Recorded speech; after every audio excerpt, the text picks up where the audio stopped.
Hello and welcome to Coffee with Carey. Thanks so much.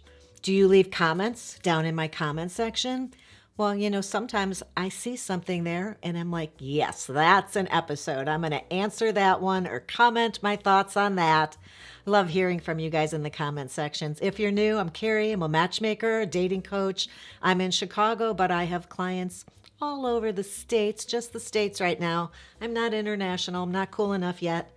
But I talk every week about dating and relationships. And one of the most enjoyable parts of that to me is when I'm not just talking to you, but with you. And that typically happens in the comments section. So I hope you'll say hello, introduce yourself, leave your thoughts down there before you leave.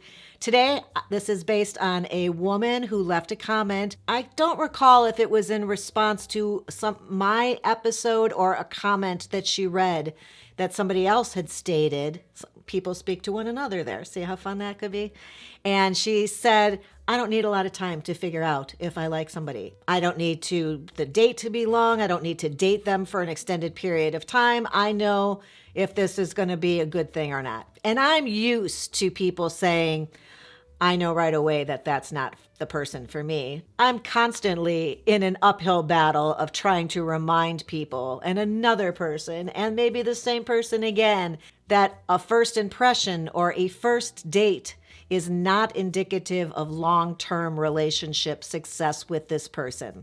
Surprises happen all the time. That second date can make you learn more, know more, see somebody in a different way completely than what had been your first impression. And suddenly, wow, you're super into this person that you were thinking meh about originally. So please do your own self and your dating life a favor and stop saying no after a first date if you're like, I didn't really feel anything, because that's not the telltale sign of whether you could live happily ever after or just enjoy this person for years to come, whatever your relationship goal is. So anyway, she was not saying that she knows right away that somebody's not for her. She was saying that she knows right away that this is great. She likes this person and she's ready to move on and start seeing them all the time.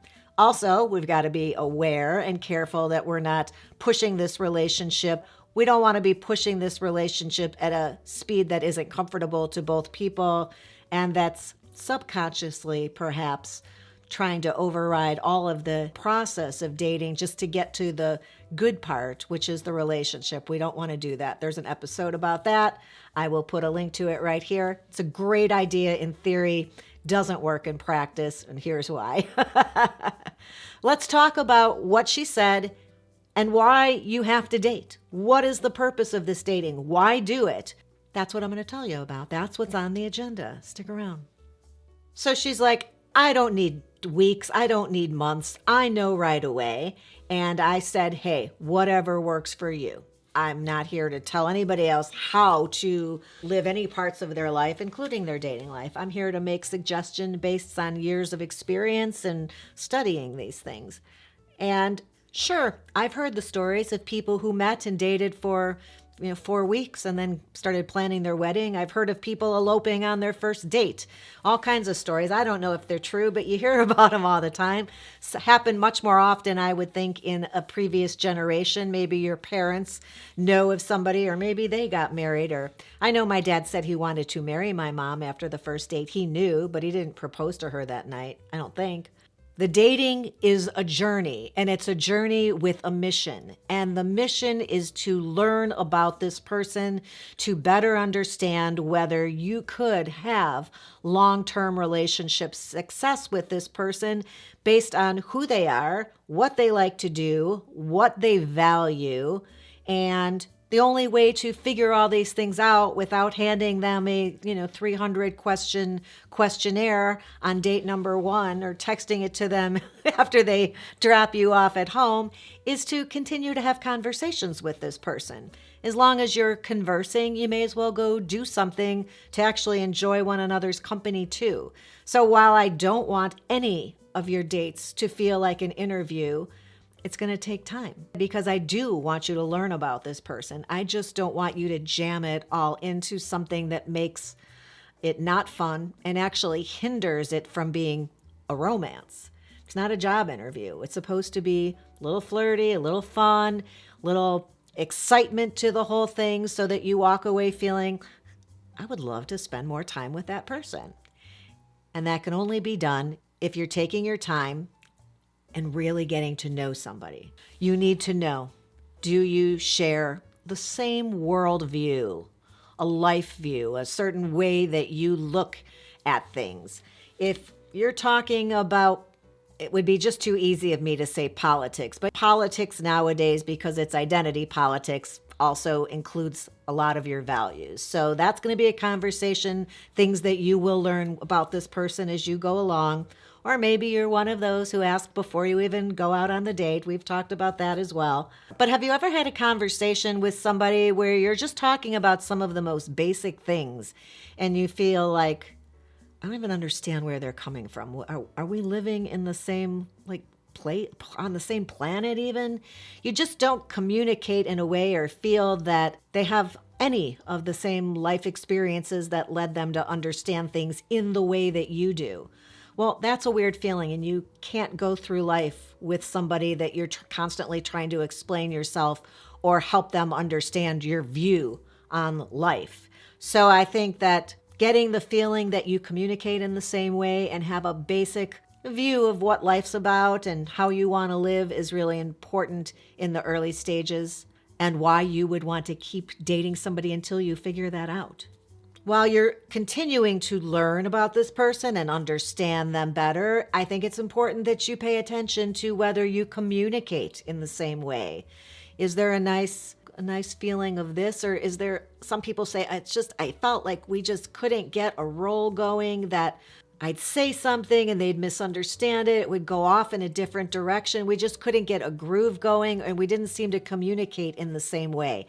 I don't know that I can explain what it looks like when it's bad communication styles not meshing, but if you experience it, you know it. So that's something else you need to be paying attention to as you're learning about this person, to make sure those two things align so that you can have a relationship with somebody and be able to do one of the very important things for the success of a long-term committed relationship, which is communicate. So in short, maybe not really quite so short, but we date in order to learn about this person. And in this process, there are a lot of hows. I'm going to list a couple of those for you right now. 1, how do we communicate? We just talked about that. Number 2, how do we give and receive love? This is not something you're going to know on a first or second date, I can assure you. If you're talking about this on a first date, things are moving probably a little bit too quickly, because this is really getting into the psychological makeup of your history and how you were raised and what are the things that make you feel love. This is your love language, right? I guess you could talk about this, and I correct myself. I stand corrected. I'm wrong. You could be talking about your love language on a first date, which is what this is. What are the things that, but you'll want to double check that that's accurate. If you bring him or her a little something on a first date, is that very touching to them and they act so much like they appreciate that, and you can tell that they feel loved by that act of kindness? Or when you hold their hand, or if you say, I really looked forward to being with you, I've missed you so much this week on date 3, I was looking forward to all week to the weekend, and you see their face light up, you can learn over time what their love language is, even without having a conversation about it. And if the conversation comes up, it's great to know your own love language. What types of things make you feel special and adored by another person? Is it the fact that they ran out to your car and started it in the cold for you so that you wouldn't get into a cold, icy car? That's acts of service. So knowing your love language would be helpful here. And that typically takes time, if not just to get the answer to what theirs is, to see if they can provide what you need to feel loved. How do they celebrate the holidays? Holidays are important to a lot of people. Some people, they're not important at all. If one of you feels one way and one the other, that's going to be kind of weird. Somebody's going to have to bend or give, and is that possible? How do you celebrate successes? How do you deal with disappointments and downers? How do they? Are these things going to align? Well, you got to find this out. That's why we date. How do they handle miscommunications? when things aren't going well communication wise, or there's been a misunderstanding. Is this a big deal? Does this throw everything off? Do they overreact? Do they not even want to talk about it at all and blow it off completely? Is that going to work for you? That's why we date, to find out. How do they value money? How do they value family and relationships, extended family? Is that important to them? Are you going to be raising children together? What are their thoughts? Do they value education? Do they value a work-life balance and free time, or seeing the world in vacations? Do they think it's important to be a reader, or that's a complete waste of time? These are the reasons that we date somebody, to learn all these things about them, to see if we can join our lives, hitch our wagon to theirs, and travel through life easily, enjoying it together as a team. You're not going to know that on a first date. You're certainly not going to know that and be able to skip over the whole dating process to start a relationship with this person immediately. This is why this takes time to see who they are, to see who they are not. How much time exactly this is going to take is going to be unique to every different couple and your own pace and how things play off. But it's not an immediate no unless you're totally psychic and you've read their mind or talked to all their exes and their parents and their roommate in college.